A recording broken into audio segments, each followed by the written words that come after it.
first kind of maybe in April, and maybe it was Francis posted to the list. And my initial approach was that it's sort of a one-trick pony, it's a gimmick, and I've been wrong before, so I thought I should given as of like 2 weeks ago they've raised $11 million US dollars to not build a business, seemingly. That's what they seem to say in their blog post, is that they don't want to build a business. They don't want to build like a product. They just want to build a framework and a hosting environment for that framework. So it's a very strange proposition to get $11 million to run open source code. I don't think it's happened before. I can't think of an example. But anyway, so first of all, just say welcome to Steve's. He's named after the Apache Lucene search engine. SOLA actually, but close, close. Say that. This is R2R. And I tastefully pixelate faces. So, when I see someone pictures of his children on their boys' wife. Sorry? I don't look like that. So Meteor is just like this. It is a full stack framework, but it's also, I think, maybe more importantly, it's kind of a deployment framework for Java applications. So it's JavaScript applications. JavaScript. So you create all your separate JavaScript files, your constant files, and your HTML and your CSS, and it bundles them all together, and it actually has a set like HTML template that everyone uses. It bundles it, and then it pushes to all the clients the new latest version of everything. And they automatically update. So it's actually like you could be running your application, and like 1 minute it's got a left column and a right column, and suddenly like I do a deploy and it totally changes. And the change in your state is still preserved. There is no downtime. It's just the latest version gets run by your browser. So you want to learn about it? You look at docs.meteor.com. You look at Francis's implementation of the MVC, and you can just try it. And once you've installed Meteor, you can just do this Meteor create with an example, and you've got yourself a fairly complex application. So they have sort of 7 principles that they follow, which it's kind of bullshit, but it's like data on the wire. So I think they should just say that they don't. Everything is just JSON over the wire. They just send messages. They don't send HTML. There's no rendering on the server. Everything's in JavaScript. Of course, everything really is in CoffeeScript. It's compiled to JavaScript, but it ends up with JavaScript. This is a very strange way to say it. Database everywhere. What they mean is that they have a single data API, and it's the same on the server and the client. And if you run the data, say you add data, you change data on the client, it gets persisted asynchronously to the server. And I don't know what happens if it fails. That's never happened before. And they have this word called latency compensation. Now, a lot of people already do this, like Spine does this. I believe the latest Backbone also does this. And basically, the data change happens on your machine. It's the whole same thing. It's asynchronous persistence. So the change happens immediately, and then hopefully after 100 milliseconds, it's actually happening on the server. What fails full stack reactivity. I don't really know what this means, but I think it means that everything has a callback, and views and templates automatically re-render themselves when data changes. I don't know why full stack reactivity. Very, and embrace the ecosystem. Which I don't know what it really means, but it just means like there are plugins. So they had to say, I don't know why they said that. You need to do that to raise $11 million. I think this is probably from a PowerPoint, yeah. And simplicity equals productivity. So yeah, this is simple. But I think we'll get to the point where it becomes very complicated. So well, what's the real deal is that we have these things called collections. Now, they're vaguely like Mongo's API. So, or somewhere between like sort of backbones collections, and it doesn't have models. So what Backbone has, the distinction between collections and models, it actually is a collection of models. There is no model in Meteor's collections. But what we see here is a mixed collection of items, and that maps directly to a Mongo collection called items, and has simple inserts and sorts, and it looks like Mongo basically. And client state is all stored in these session variables. So it's just basically, there are more methods, but get, set, and equals. And equals is just get equals something. And in particular, this isn't like it's not like a cookie session. It's actually for your instance. So if you have two different windows open, they each have a different. So this is only for the client side yet. So let's get an example.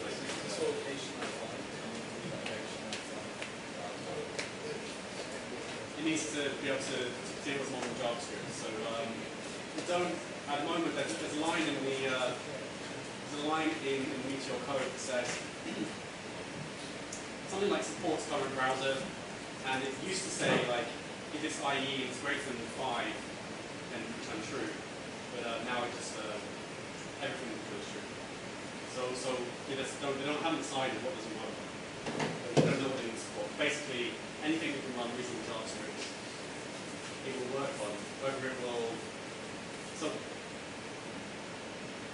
if it has a reasonable approach to event handling, and it can display DOM elements, then it probably will work. But it may I don't know the way it pushes data. It's actually a scale over, or it's just it expects certain standards. So we use handlebars for templating by default, but actually, when they say embrace the community, I think they mean that you can plug in any templating engine you want. But actually, I tried to, and it doesn't actually work. So handlebars works. So just a moment to handlebars, you don't have to fight. In particular, like who actually writes HTML here? As HTML. One person. Everyone else does Haml, right? Everyone else does Haml. And there is a Haml CoffeeScript package for Meteor, but I can't get it to work. So, but you see here, so everything's divided into templates that have a name, and the name is just a. I assume it gets related to some sort of DOM thing, and in each statement is just these curly braces. I think it's called handlebars because they look like handlebar and starch. In particular, we iterate through these items, and then we call the template called item. And this ends up, they automatically render when data changes. So when we call this like handlebars with the greater than item, it renders the template called item. And in particular, in this context, the JavaScript this is the item object. So when we call name, the first thing we'll try and do is run an attribute on the object called name. But that could also be a function, that could also be, you could also say name dot something. It would recursively try and functionize, it would try and run name and then whatever object got from that it would run the next action on. And we have helpers, and actually all the examples don't actually do this. They're very straight semantics, but you do if statements, and we can call back to helpers on the template, which all has to happen in code. So you always say template dot name the template, and then you add some function, and it gets quite ugly. It's cool. And we can do like functions with arguments. So I just wrote a little pluralize thing everywhere in all to-dos they always have pluralization, but so pluralize some number, and we have the same there of plural, and it just works. Okay.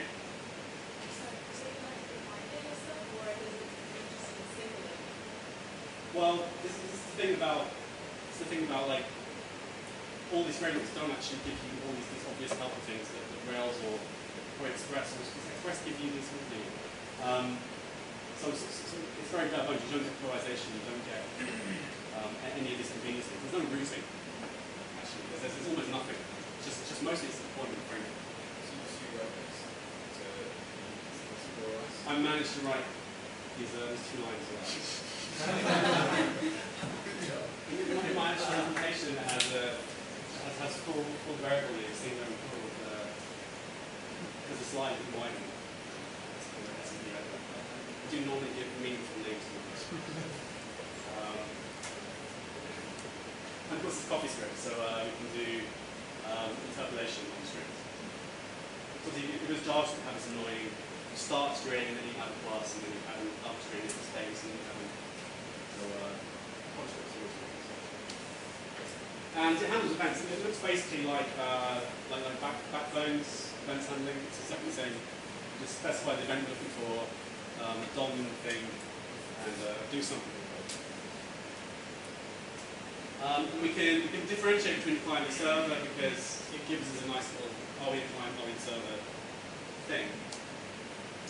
And or else you can do it in servers, and it already knows that the client directory should only be loaded on the client, the server directory should only be loaded on the server. There's a lot of packages that do stuff that you want. So backbone bootstrap, CoffeeScript handlebars. There's a new, like if you're using the auth branch, there's all this, there is no authentication or authorization by default.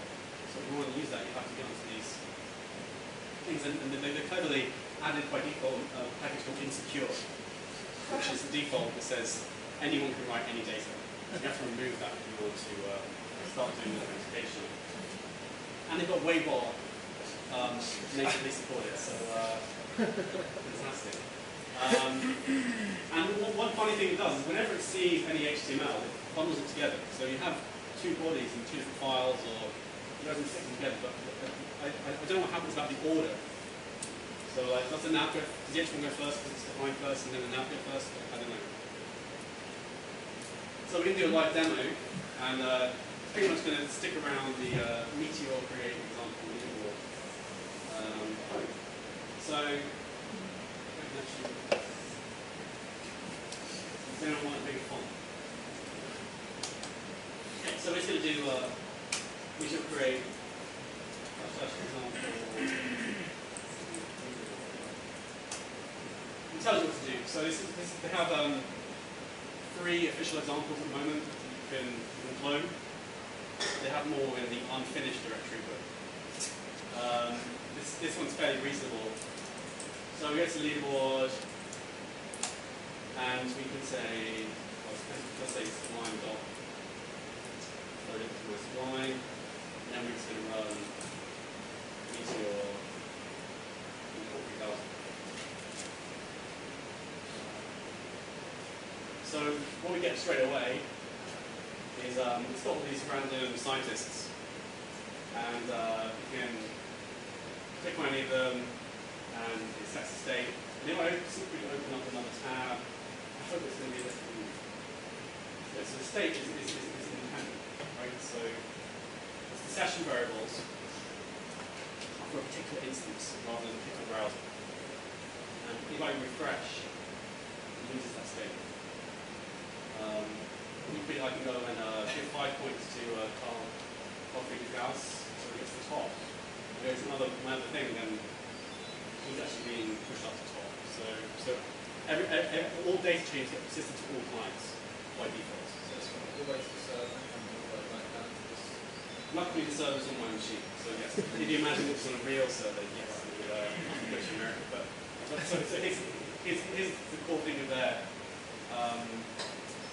I don't know what they call it, but they're asynchronous APIs. I press a button, it updates on my application immediately, that data is then pushed to the server, which then asynchronously goes and pushes to the other browsers, including this tab, and then it's the object. So whether that causes race conditions, and I'm sure it does in any real application, but this application just involves giving people's names, and you can add numbers to them. So it's I think it's one of the things about this is that it's pretty cool on a sort of beginner level, but how to really translate to a real world application. So this is our code we get, and I think the first thing we're going to do is we're going to add JavaScript. Where would we be without JavaScript? And I'm going to rename it to copy. And this is the one time that we do have to restart the server because so I'm going to basically rewrite our code script, which pretty much mostly involves taking away definition of functions, which putting you can also say there's a player equals and say player question mark operate.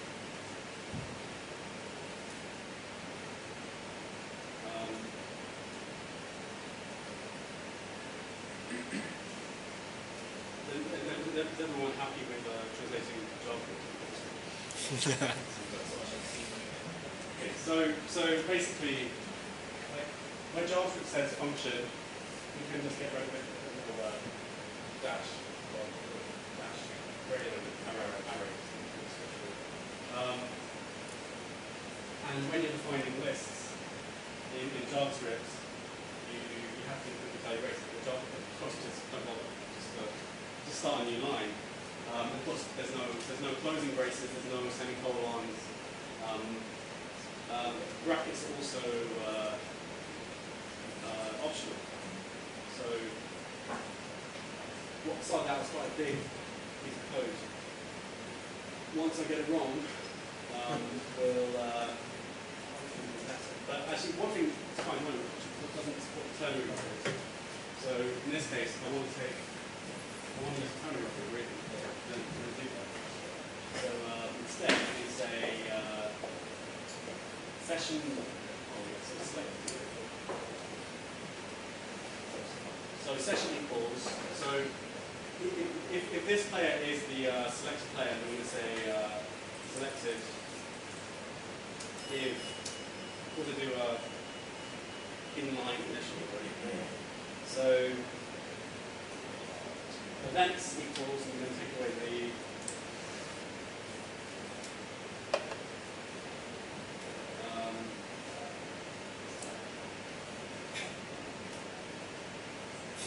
and start function is just still the thing, then 3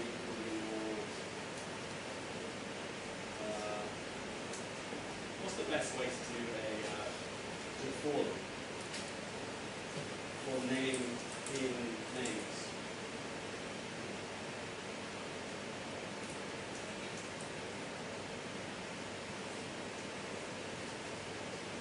Is that valid construct?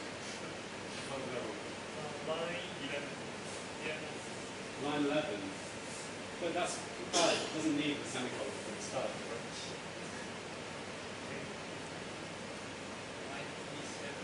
926.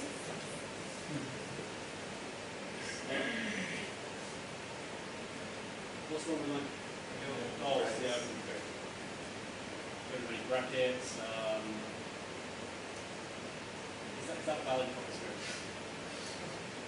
So the only way to tell really is to try and reload.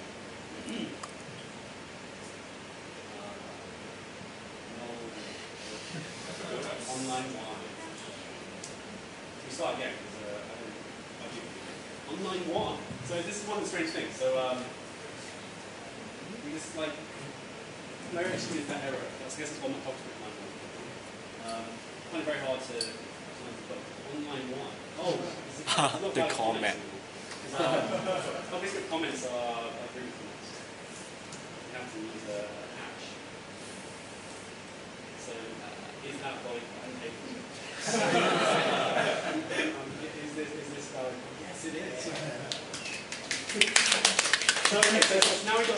language, we can start making changes. So straight away, I'm going to take you to the template. So as you see, like just in line, put the head and the body. We have these templates, and they're just on the top level. So if selected name, what does that mean? And then it says if selected name, and then unless selected name. There's two separate things. But actually, handlebars lets us say else. So let's just do else. So actually, all the time, this is whenever I make a change, it's being updated. So if I prove to you that this is being updated when I change it. So don't click a player not to select. And oh, it only has it. Have a refresh. You're at 25.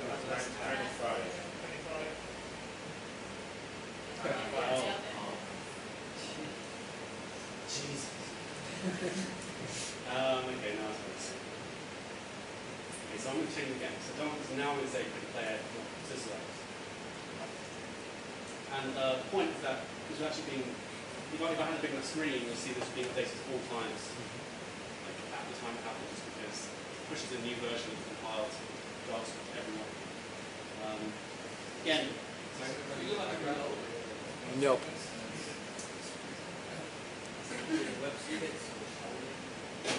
Let's have a look at the I know it's I'll do source. See, this is a fantastic.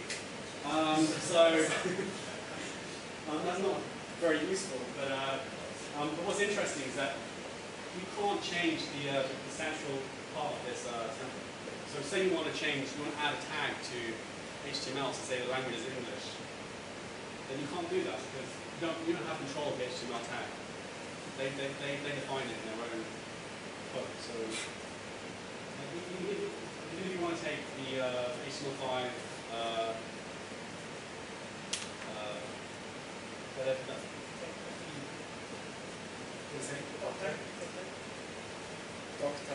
no, HTML, that as well, that's already there. The HTML5 is the thing where it's a template for building HTML5.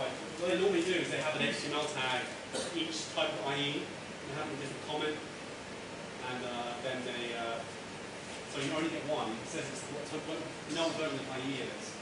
And it's quite cool. It's quite important to modernize it, because then you always say HTML, no JS is a class, and then modernize it goes in. If it has JS, it goes and it takes away that. So you can't change this. If we're going to watch the events units, and the network, then nothing's happening yet. If I go and finalize the line, I'm going to change something to it. And what events occur? Tons.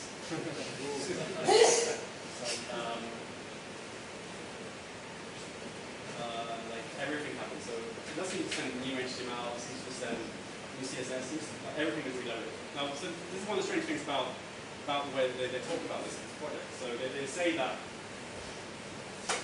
the DOM elements don't get removed and don't get replaced, but actually they do. No. They seem to. So maybe it's only development mode. But say I go and find Carl. Carl is going to be a document.get element by class name. What is it? Carl is a div.player. Class name. Class name. Class name. Player. That's going to be the first one. It's going to be Carl, right? So Carl is if you're hovering him. This is Carl. So if I go and change data by pushing data up, is Carl the same Carl? He's not. Because if I hover around him, it's not. The variables change. It's actually a different DOM element. It may be switched in place, but it's actually a different DOM element. at least in development. What they say is that things persist and that they just get changed. But I don't quite believe it.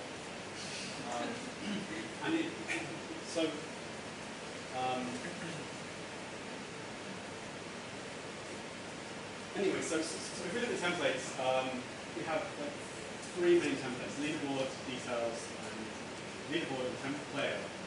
And how does this scale? So I spent like hours on the weekend trying to, and I took the day off yesterday because I didn't know what to do.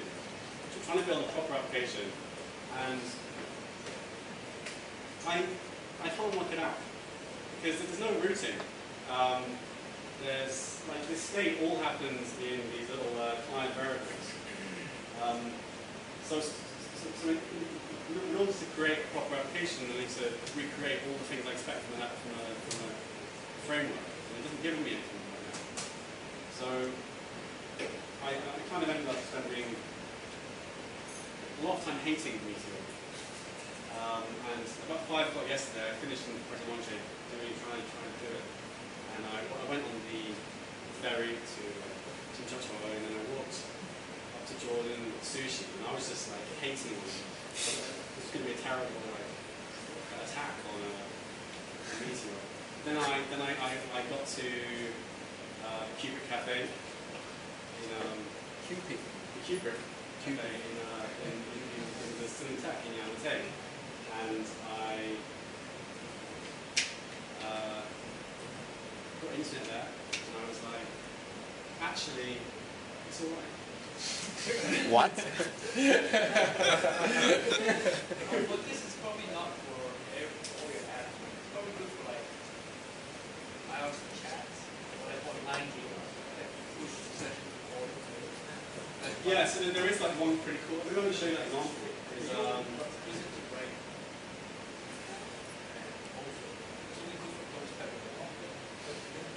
I think it's definitely now. But one thing is that whenever you get like complicated, like, you end up using backbone. Like all the examples, they end up like pulling in the background router. They end up basically running away from this framework. If I can go and show you one more example, which is called WordPlay. This is exactly that game example.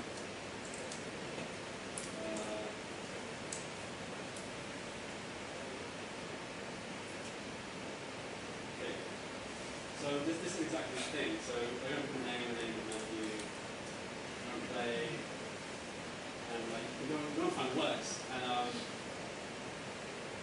you never see a word. Code. So it's all like JavaScript that goes and matches up. So if you're trying to do an invalid word, like you say TOW, there is no TOW, so it knows it's not, there's no matching capacity. It disappears. But if you say Coke or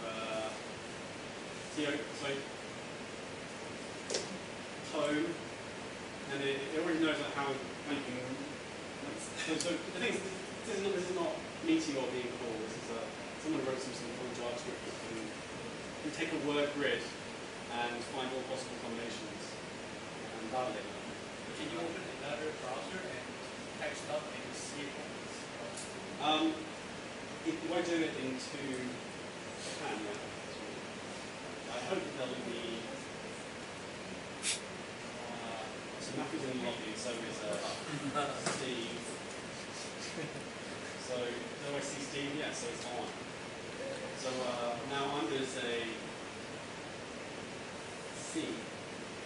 So Steve can't see my screen C. Then when I say when I play it, you can see my score. And Steve can go and say less, and we've got 2 points for that. It's 4. I can say tie. I get 1 point. We've got 3 points in total. But actually, so what happens again is that I go and say it's initially done on the client, then it goes and pushes to the server to validate. Because or else I could just send illegal scores because the code's running my machine, so I could just create whatever score I want to. But the server should validate all these things. And generally, so I'm just going to stop because I think I've already had to go in this. But basically, there are quite a few problems.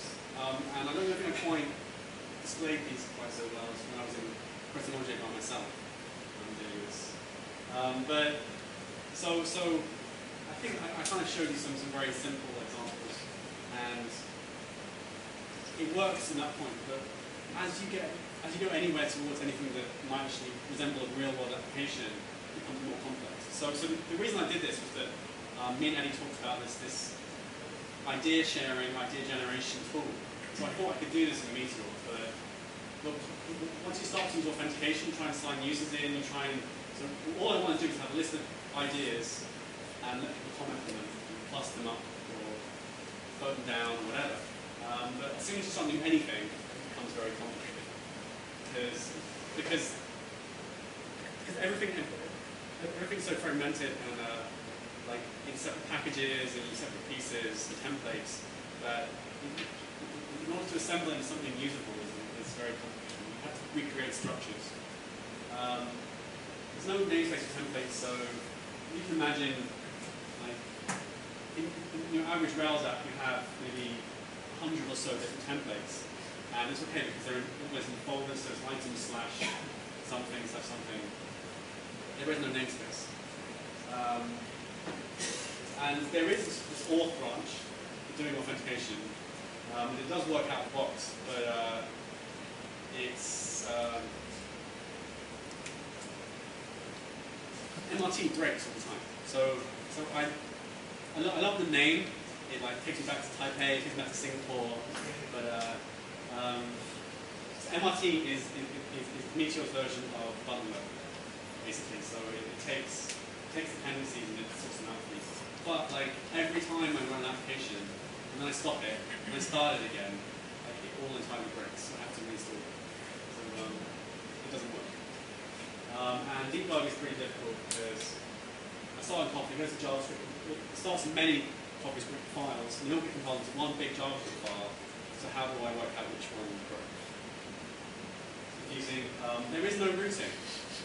So I also need to separate. There's two things, right? So there is the current framework that we have in Meteor, and there's the expectation that you'll use other frameworks. But given the Meteor framework, there is no routing. There is no. You can approximate it, but there is no actual routing. So in my attempt to do something complicated, I use backbone routing to set session variables based on the current path. And testing is after. Like there are no core tests on the framework. Packages have tests, but I don't know how to run them, but they exist. But you know it's cool. Stuff magically happens. Like you change a word and everyone else can see the words change. That's cool. I personally think that really it's a cool idea that mostly in sort of the deployment like aspect, like just deploying stuff to clients as we change it, deploying it so it doesn't interrupt their service is a cool idea. I think even sort of GitHub's rolling restarts would break your session, maybe. But this actually on the fly changes stuff. And I think that maybe the future is not actually its own framework, but in fact better integration with existing frameworks like Backbone or Angular or Ender or whatever buzzword you want to throw. So thanks. Any questions? Really, Andrew? Yes, I haven't tried Meteor, but I read about it a little bit. Preparation for your homework. I read they have a competitor called Derby. Just Derby. Derby. Okay. Right. So Derby, and I haven't checked it out, but if you're frustrated. I'm only half into Derby. I think so. The difference between Derby and Meteor is that Derby's not been given $11 million to do whatever they want. Exactly. So maybe Derby's can be better. Because if you don't have any focus and you've been given $11 million, what are you going to do? It's probably some party, basically. So Derby, yeah. another one you said, Dave. Sorry? In your message earlier on, you said something else. Yeah, no, one of the folks behind Meteor is the person who did Etherpad, so Google. So if people are interested in like the real-time collaboration stuff that don't want to use Meteor, they actually have a lot of open source stuff related to real-time, which